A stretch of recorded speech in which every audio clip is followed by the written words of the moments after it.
Right, here now with reaction, the author of the big new book, Beyond Biden. Unfortunately, that's 3 years plus away. Former Speaker of the House, Fox News contributor Newt Gingrich is with us.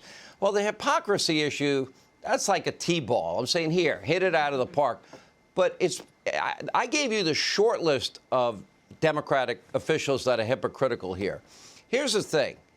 If we have inflation, stagflation, and an economy now even that Lawrence Summers is worried about deeply, and now we have workers quitting 4.3 million in August and resigning, and now we're going to lose key people in key positions in the thousands. Are we going to stick by this mandate? Well, I mean, you don't know what Biden is going to do, because the fact is that they reject reality. They rejected reality in Afghanistan. They reject reality on the border. They reject reality with murderers who've increased the murder rate in big cities by 30%. There's no reason to believe that they'll get any of this. The whole idea, first of all, the outrage that the American government would force people from their jobs, that the city governments would threaten to take away a pension right which had been earned by 20 years of being on the street risking their lives in terms of policemen. The hypocrisy of not imposing this on the postal union, not imposing it on the teachers' unions. This is a purely corrupt, stunningly dishonest administration with zero regard for the rule of law, and it's not going to last. I mean, I don't. You may be right about Beyond Biden being 3 years from now, but the reckoning is going to come much faster than that, because the American people are simply not going to put up with the level of pain and the level of incompetence that this modern big socialist, big government socialism represents. And it's true at every level, city level, state level, federal level. They are producing a level of incompetence I don't think we've ever seen in America before. So let's start with inflation, stagflation, the resignation phenomenon. Nearly 40% of California state workers are unvaccinated. Okay. Are they going to all be fired? Are we going to lose half of Chicago's police force? Are we going to lose tens of thousands of military people, nurses all over the country, teachers all over the country? You tell me if they stick with this mandate, because I kind of feel like we're at the point, people that have made their decision, they've made their decision. They're not going to be talked out of it by some government official at this point, for whatever reason. And I'm not debating vax or don't vax. I'm telling people to take this sucker seriously. I believe in science, and I've said it many times. But they seem to have made up their minds. Do you think they follow through with the firings? And if they do, what's the impact? Well, first of all, the whole system is beginning to break down. That's what you're seeing with the logistics supply chain. That's what you're seeing in terms of the fact that they're now saying that heating in Maine may be 50% more expensive this year. Somebody called me a little while ago and said they'd never realized that they were making more than $400,000 a year.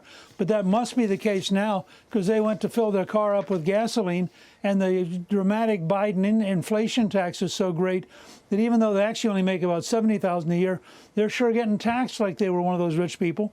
And I think every place you turn, whether it's buying food, buying gasoline, heating your house, trying to get things for Christmas, or as a friend just told me a while ago, trying to order makeup, for example. 1/3 of the things they tried to buy the other day are literally not in stock and won't be available. So it's almost like reading Ayn Rand's Atlas Shrugged and watching the system around you break down while the people who are supposed to be in charge don't have a clue. What you're seeing is city government, state government, federal government, if it's under Democratic control, is waging war on the American people.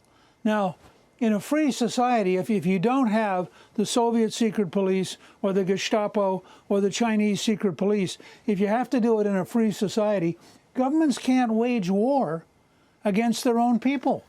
But in this the is end, the whole fascinating... system just gets repudiated. Afghanistan, completely preventable. The border catastrophe, preventable.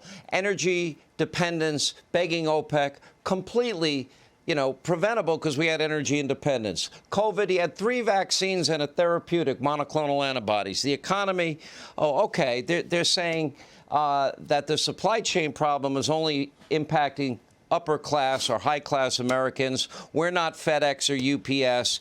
You need to shop earlier if you want your kids not to be mad at Santa Claus. That's pretty much the message from this ever so compassionate White House. Well, I think Ron Klein's comment that this is really an upper class problem is a sign he's nuts.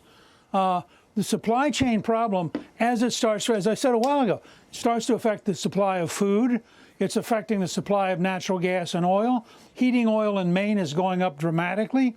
The fact is, on the border, you can't have 400,000 people coming across every month and not have a catastrophe. And notice, by the way, Biden is really mad at the American people, but he doesn't mind if a couple 100,000 illegal immigrants come in without any COVID testing, without any vaccinations. They get preferential treatment. It's amazing. You should know that.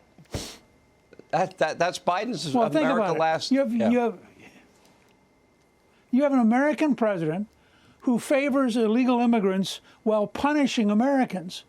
Now, that is not, in the long run, a sustainable formula, because the American people are just plain going to rebel, and I think the elections next year are going to be an annihilation for the Democratic Party, because they're so far out on a limb now, people can see how bad they are. I'm Steve Doocy. I'm Brian Kilmeade. And I'm Ainsley Earhart. And click here to subscribe to the Fox News YouTube page to catch our hottest interviews and most compelling analysis.